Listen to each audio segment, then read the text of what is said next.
Hello everyone, and welcome to another episode of My Favorite Things. August is one of those strange times where there's not much going on. Most of the summer's movies already ran their cycle, and there aren't any major holidays, so it's basically a do-whatever month. Well, I could do a video about BioShock for its 10-year anniversary, but that would take a tremendously long amount of time to sift through. So, maybe for a special occasion, this week I'm going to talk about one of my favorite video games, InFamous. I've played it through so many times on my PS3. It's been out for 8 years and oh my god, I'm old. Remember, like all of my videos, this contains spoilers for InFamous. If you haven't played the game, then I highly recommend it if you have a PS3. If you have played it or just don't care, then let's see why after all these years, InFamous has been one of my favorite things.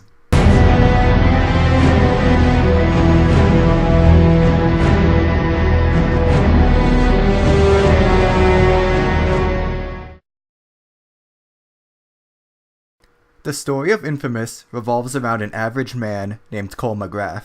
Cole was a bike courier in Empire City until one of the packages he was delivering exploded and destroyed the city. Large sections of Empire City were collapsed, the citizens were struck with a plague, all power was lost, and gangs took advantage of the fallen society to rise to power.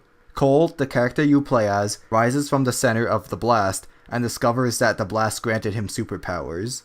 Before I get into more of the story, note that InFamous is an RPG, or a role-playing game for those not familiar with games. Although the core story and plot stay the same, some of the details can be chosen by the player, so just keep that in mind. After he wakes up from the blast and begins to use his electric powers, Cole instantly comes into conflict with the local gangs who have taken over Empire City. Much of the game is dedicated to ridding the streets of thugs, either to establish order or to control the streets yourself. But besides that, InFamous is about tracking the cause of the explosion, the Ray Sphere. The Ray Sphere is an orb that grants powers to people with a certain gene, called the Conduit gene. Government agents use Cole to track it down and ultimately destroy it. Along the way, Cole runs into other conduits who use the gangs to take control of different portions of the city. There's a very interesting backstory that deals with the creation of the sphere, the rise of different gangs, and why Cole was chosen to deliver the package. Much of that I'll get into later, of course, but that's the basic story of InFamous. Fight thugs, supervillains, and work with agents to find the Ray Sphere. Something that's great about InFamous is the storytelling. When you first start the game, it tells you to press the start button like an average game would. Normally when you do this, it brings up a menu, but nope. It throws you right into the middle of the explosion and shows all the chaos taking place from the view of a pedestrian. It's a very gripping opening to a game. Then there's the presentation of Empire City itself. You get a glimpse of it before you press the start button. An average, calm city. After the blast, everything is in ruins. Buildings are collapsed, cars are everywhere, garbage piles up on the streets, and there are sick and dying people all over. The game doesn't just tell us things are awful or Empire City isn't what it used to be.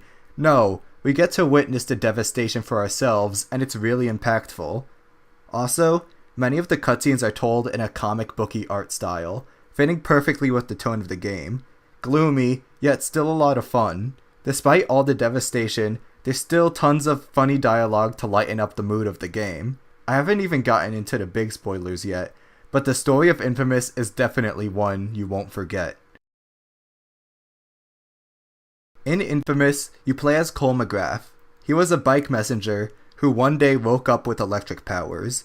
Most of the people in Empire City hate him for causing the explosion, and even his girlfriend Trish blames him for her sister's death in the blast.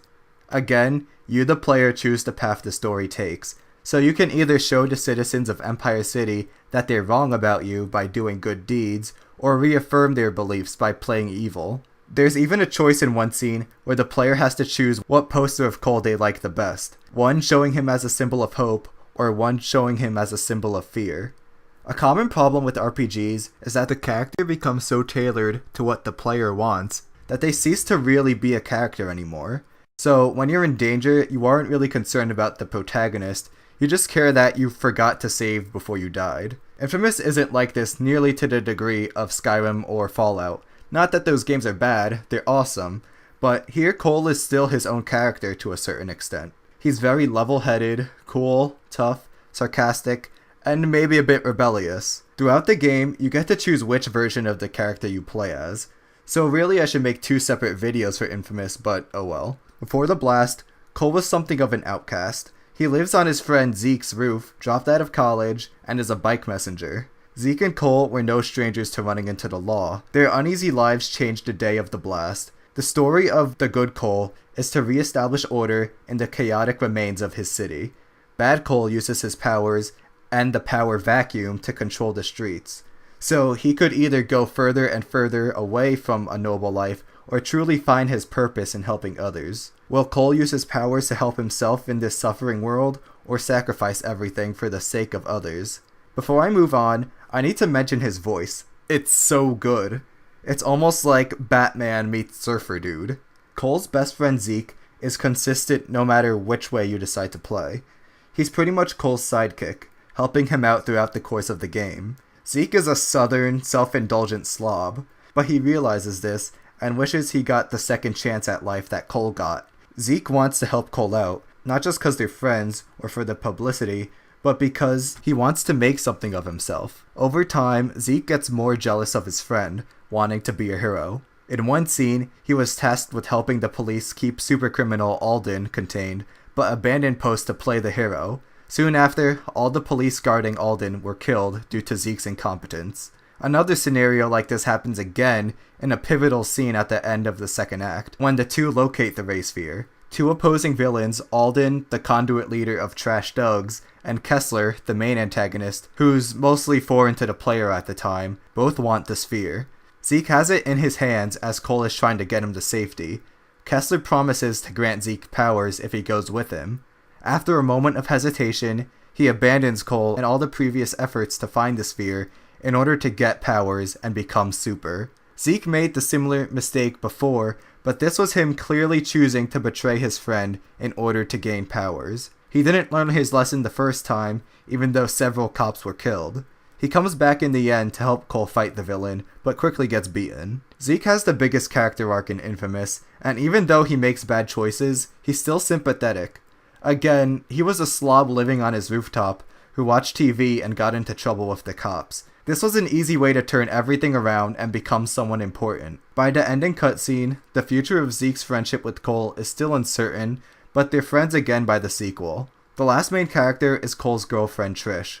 She's a doctor burdened by the epidemic in Empire City. Like I previously mentioned, she's upset at Cole for triggering the bomb that killed her sister. Over time, you gain her trust by helping her get supplies and stopping gangs from poisoning the water. I don't like them putting chemicals in the water that turn the friggin' frogs gay.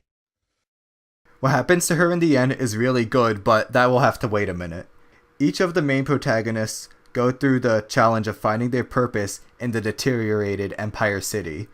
Trish is busy trying to stop the plague, Cole can either be a hero or villain, and Zeke desperately tries to become a superhero. There are also government agents who Cole works with. One agent, Moya, wants Cole to bring her the Ray Sphere, while the other, John White, wants it destroyed. Moya lies to Cole to achieve her goals, so he flips her off and works with John. Once finally getting the Ray Sphere, the player gets to choose whether to destroy it or to reactivate it and become even more powerful. Of course, being the biggest decision in the game. John gets sucked up and dies either way. Poor John, he was just destined to die.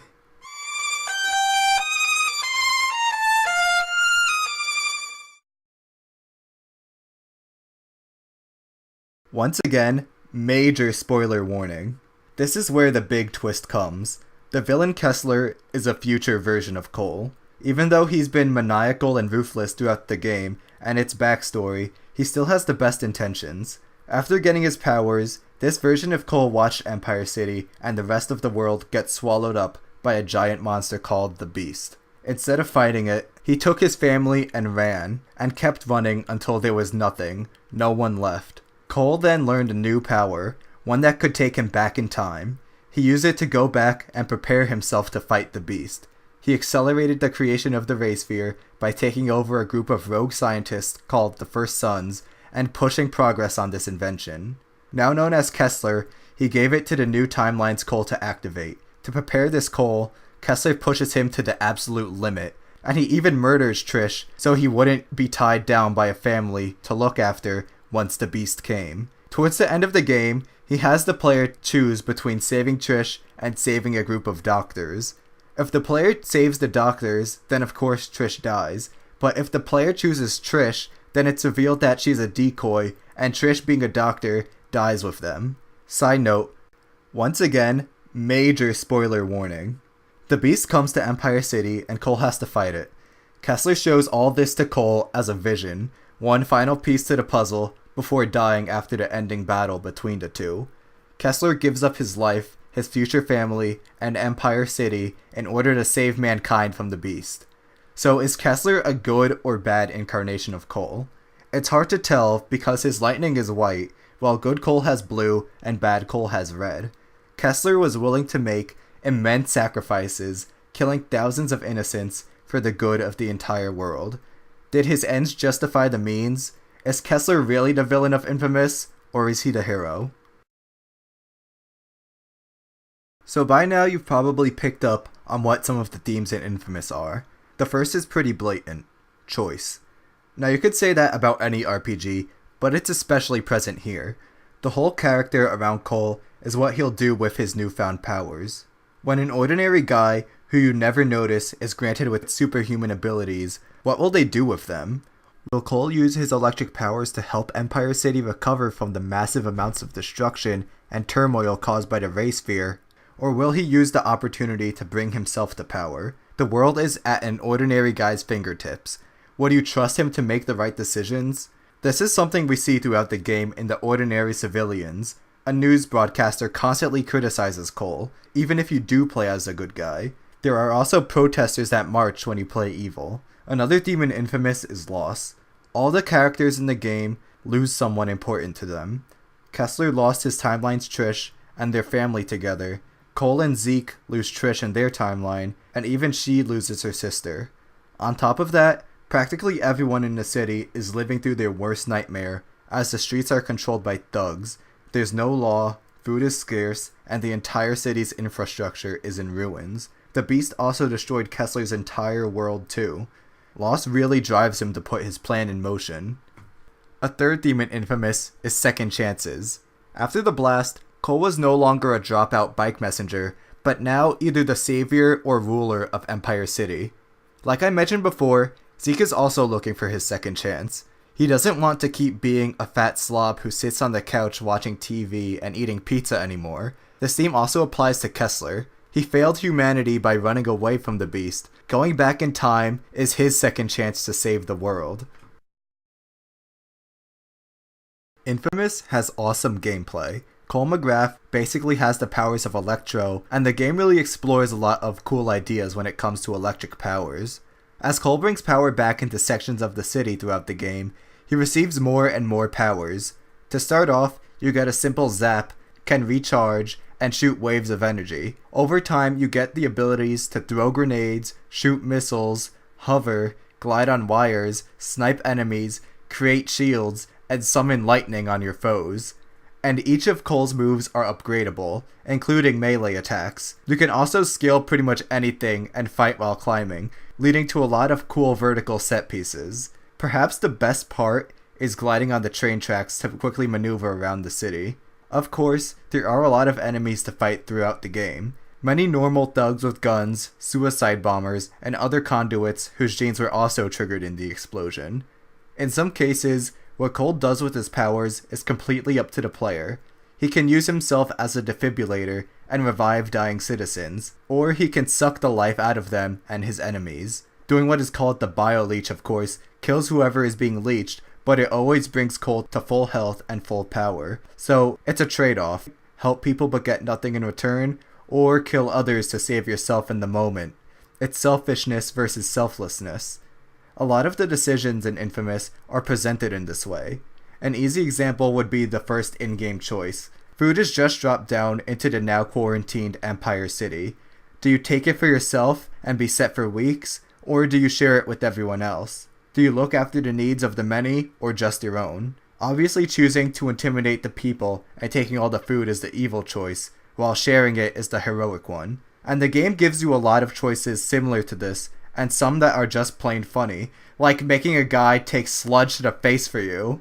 There's a karma system very similar to the one in Star Wars Knights of the Old Republic, another game that I love. The more good or bad you do, the higher or lower on a meter you become.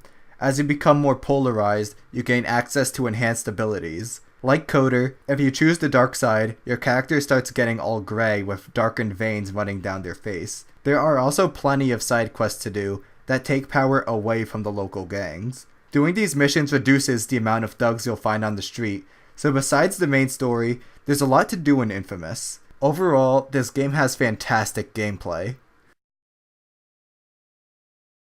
So, as always, nothing is perfect. I don't have many problems with Infamous, but there are a few. Although I definitely enjoyed the visual storytelling, and I think the setting is great, the graphics, even for its time in 2009, aren't very good. The character animations are pretty plain, and the textures are lacking. Also, sometimes objects will pop in because it's a sandbox game with no loading screens. And when there's a lot happening on screen, the frame rate takes a serious dip. Another problem is that the game is pretty glitchy and the AI can be dumb sometimes. There's one thing that I don't find as a problem, but maybe others will. The moral system is very black and white. Once you decide to play the game one way, you'll never choose the other option. This is very different than something like a Telltale game, where you'll never play the game the same way twice because there are so many different kinds of choices and moral gray areas. I don't think of this as a problem in Infamous because it's not about having the playable character as an avatar for the player. It's about the two outcomes of this scenario. A regular person given immense power. Will he be famous or infamous? There are two characters in one. Good and bad Cole. Overall, I think Infamous is an excellent game. Definitely one of the PlayStation 3's best exclusives. Although I have a few minor problems with it, they don't shake my appreciation for all the things this game accomplishes.